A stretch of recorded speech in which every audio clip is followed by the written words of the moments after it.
तस्मात्रहार्य वहम यंतु धात्र राष्ट्र स्वबांधवानम स्वजनम ही कथम हत्या सुखिनः स्वाम माधव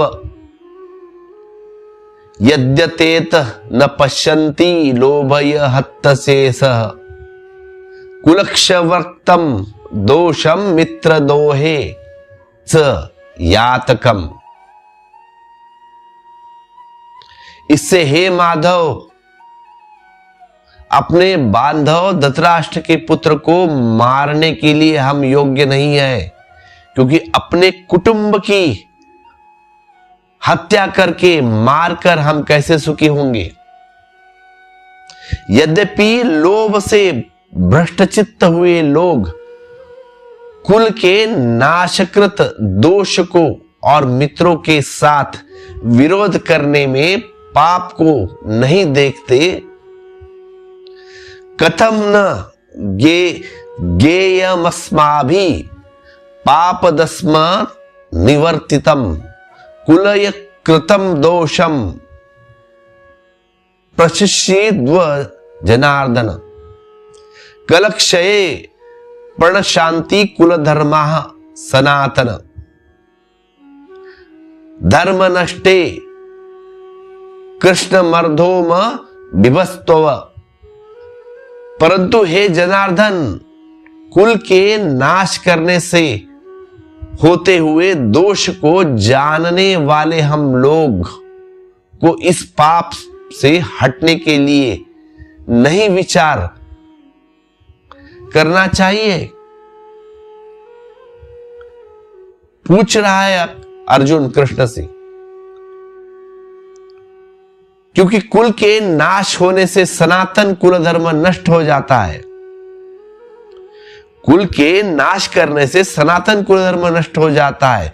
धर्म के नाश होने से संपूर्ण कुल को पाया भी बहुत दबा लेता है। अर्जुन कह रहा है कि वे विचारहीन हैं, हम भी विचारहीन होकर जो करेंगे वह कैसे शुभ होगा भगवान।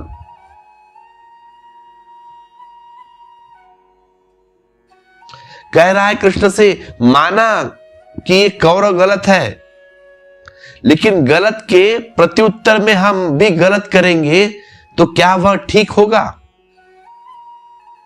क्या वह सही होगा? क्योंकि गलत का प्रत्युत्तर दूसरे गलत से दिए जाने पर सही का निर्माण करता है। वे तो गलत है और उसी गलत से हम उत्तर देंगे तो सही हो सकता है क्या?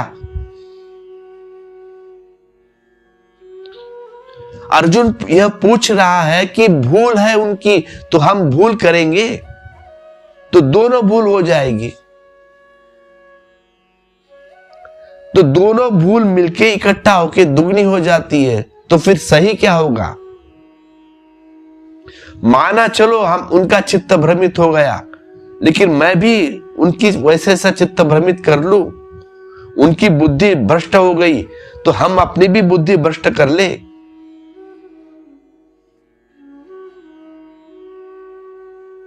और जो उससे मिलेगा क्या वह योग्य होगा?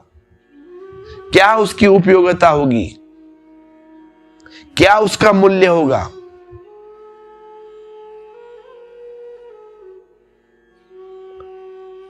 तो ध्यान रखिए, इसमें अर्जुन के मन में दोहरी बात चल रही है, डबल मीनिंग,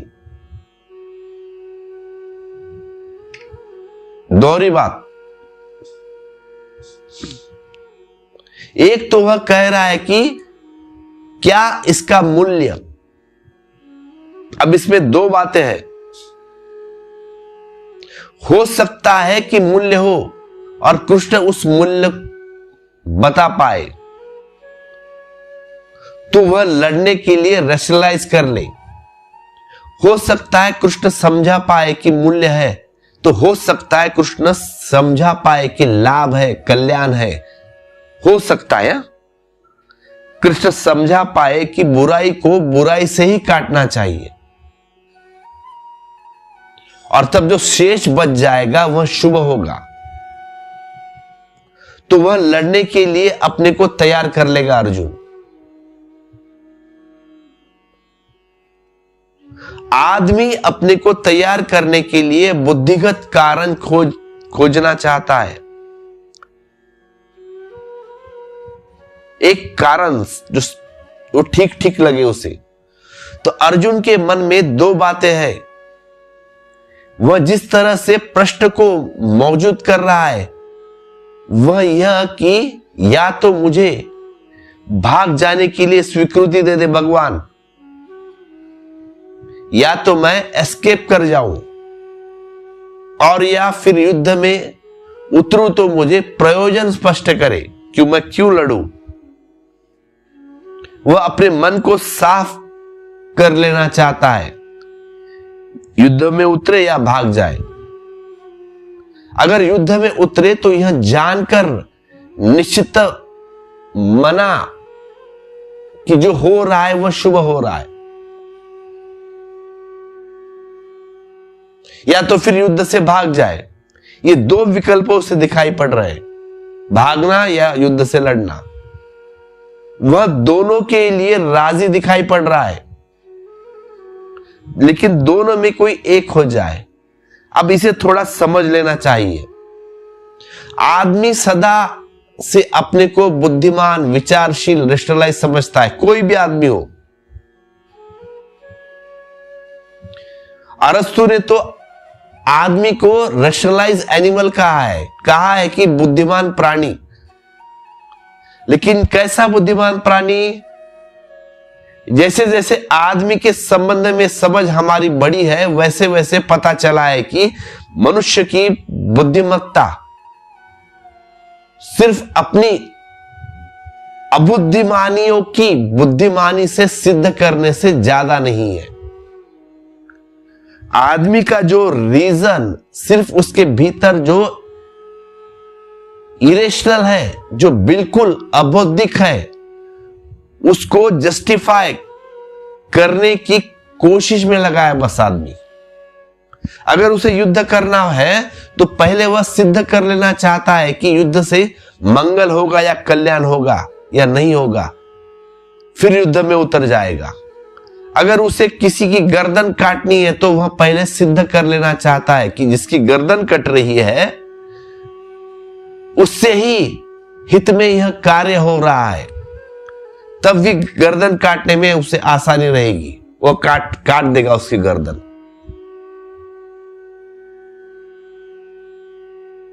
अगर उसे आग लगानी हो तो वह तय कर लेगा पहले कि इस आग लगाने में धर्म की रक्षा हो रही है क्या नहीं हो रही है, पहले तय कर लेगा, फिर बिल्कुल आग लगा देगा।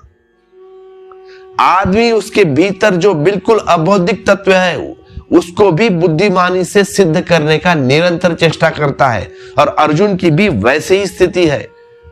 उसके भीतर लड़ने की तैयारी हो तो है, अन्यथा इस युद्ध के मैदान में आने की जरूरत न थी। वो लड़ने के लिए तैयार है अर्जुन।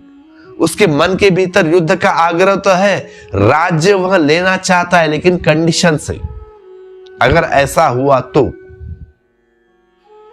जो हुआ है उसके साथ उसका बदला भी वह लेना चाहता है, इसीलिए तो युद्ध में उतरा है। लेकिन वैसी तैयारी नहीं है जैसी दुर्योधन की है, जैसी भीम की तैयारी है। पूरा नहीं है, मन बटा है। दुर्योधन और भीम का मन बटा नहीं है, वह तैयार खड़े हैं लड़ने के लिए गदा लेके। लेकिन अर्जुन का मन बटा हुआ है, स्प्लिट है, टूटा हुआ है।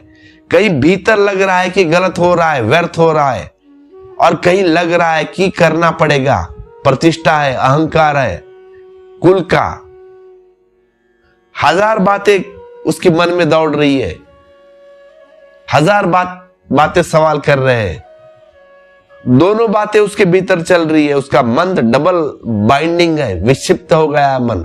और ध्यान रहे, विचारशील आदमी सदा दोहरे मन में होता है। विचारहीन में दोनों दोहरा मन नहीं होता। विचारहीन में, निर्विचार में भी दोहरा मन नहीं होता, लेकिन विचारशील आदमी में दोहरा मन होता है। विचारशील आदमी का मतलब है जो अपने भीतर निरंतर डायलॉग करता है, सोचता है, जो डिस्कशंस में लगा है, डिस्कशंस में हमेशा भीतरी संवाद,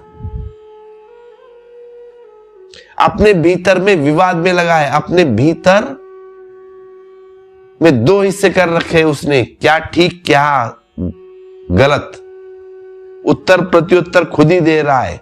विचारशील आदमी 24 घंटे अपने भीतर चर्चा कर रहा है स्वयं से ही। वह चर्चा अर्जुन के भीतर चल रही होगी, समझा बुझाकर वह अपने युद्ध के मैदान पर ले आया है। लेकिन लड़ना उचित है या नहीं है, अब उसके मन में द्वंद्व शुरू है। लेकिन युद्ध की पूरी स्थिति का उसे पता नहीं था, इसीलिए कंफ्यूज है।